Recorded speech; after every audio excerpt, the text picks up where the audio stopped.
wanted to speak concerning about the future shiurim. My goal was to finish Sefer HaAvodah, the Rambam's book, and then Sefer Korbanot and Sefer Torah. Like I showed everybody, we actually got copies of all three Sfarim from Dr. Makbili himself. Makbili editions of the Rambam there. We had a whole stack. We're giving it to those who are the biggest attenders of the shiurim. And it's quite good. We started with Sefer Avod. We got through quite a few sections of halachot, and then we went to Korban Pesach because Korban Pesach was coming, and we're going to finish some sugyas there tonight. However, it's also interesting to note that most of the types of questions I receive from fellows who want to know about Torat Eretz Yisrael and these things involve Shabbos. So we've had a series of shiurim on Shabbos just because that's what we had to do with the pensioners there in Jerusalem, but many have questions about Eruvin. And while, yes, we could cover select sugyas there, I don't know, I never had so much of a cheshek for those things. They're interesting, and they're practical, and they come up every week, and they do show the great disconnect between, let's say, Torah Eretz Yisrael style halakha and the way it's observed in the wider world. So perhaps it's worth going into a few of those sugyas and seeing about these things. I myself, I'm not such a big machmir with regards to Eruvin. Why? Because I grew up in Queens, and there, generally speaking, the Eruvin are considered, at least according to the mainstream poskim, pretty decent. However, as you know, they rely on many major leniencies that perhaps are unsourced in many places. It's a big deal. So we go through the sugyas one by one. When I became an adult, Rabbi Elio Soloveitchik moved into the neighborhood, and he didn't hold of the Eruv.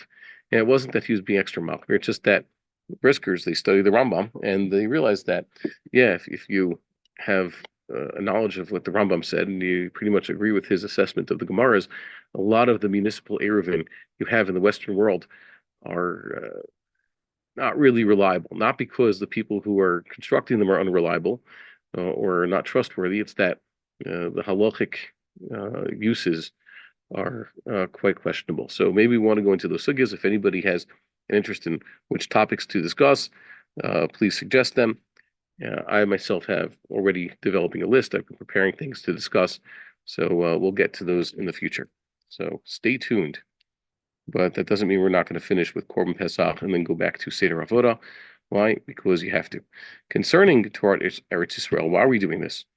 Well, one issue is that we discover that just with regards to day-to-day halachas that perhaps aren't the big picture ones, how you should wear your tefillin and when you should wear your tefillin, and tzitzis and davening, the usual things. So we do things a little bit differently. Why does that really matter? It matters because Torah Eretz Yisrael also informs the big picture, how the Jews should relate to, unfortunately, political issues. Now, normally, politics is somewhere there. There shouldn't be an overlap with halacha. Halacha and politics, rabbinic personalities and politics, they do not mix. Whenever you have rabbis who get too involved in politics, it actually ruins what they have to say. It ruins their reputation. It sullies their reputations as scholars, makes them appear as biased. It's just not the way we should be doing things. However, with regards to other big picture questions that unfortunately fall into politics, with regards to how the Jewish people should run their state, how the Jewish people should fight their wars, how the Jewish people should protect themselves, how the Jewish people should go about building a Beis Hamikdash, that is very much informed by Torah Eretz Yisrael. This week, I was made aware of a controversy involving a major American Rosh Yeshiva and his assessment of the situation here in the land of Israel and the current tribulations we are suffering. And while there is what to agree with there, it shows a complete gullus mentality, as the Rav would call it. Why? Because it disconnects those Jews in Chutz La'aretz from those Jews in Eretz Yisrael, and basically puts the blame on the general secular society as opposed to us. And that is, we are all Am Yisrael, and we all have a goal.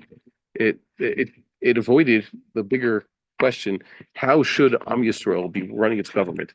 How should Am Yisrael be prosecuting this war? And it seems almost obvious from a study of the ancient sources that Am Yisrael is directly responsible for what happens if Am Yisrael does not properly appoint a king and prosecute the war and build the temple. There's no way around that. Yes, Chil Shabbos is a terrible thing, and there are many other averos that are being committed on large scale that we haven't taken care of yet. And we also fight among ourselves. But most importantly, we have to look around. We've been given big picture mitzvahs. The problem with the Gullus mentality, Gullus mindset, or just the Gullus situation is that Am Yisrael completely lost practice and completely lost the ability to govern themselves and actually do what is right, and we've forgotten it. The mitzvahs fall out of practice. They completely fall out of practice. They fall out of sight, out of mind. It's like an atrophied muscle, and we have to redevelop those muscles. So let's get back into it.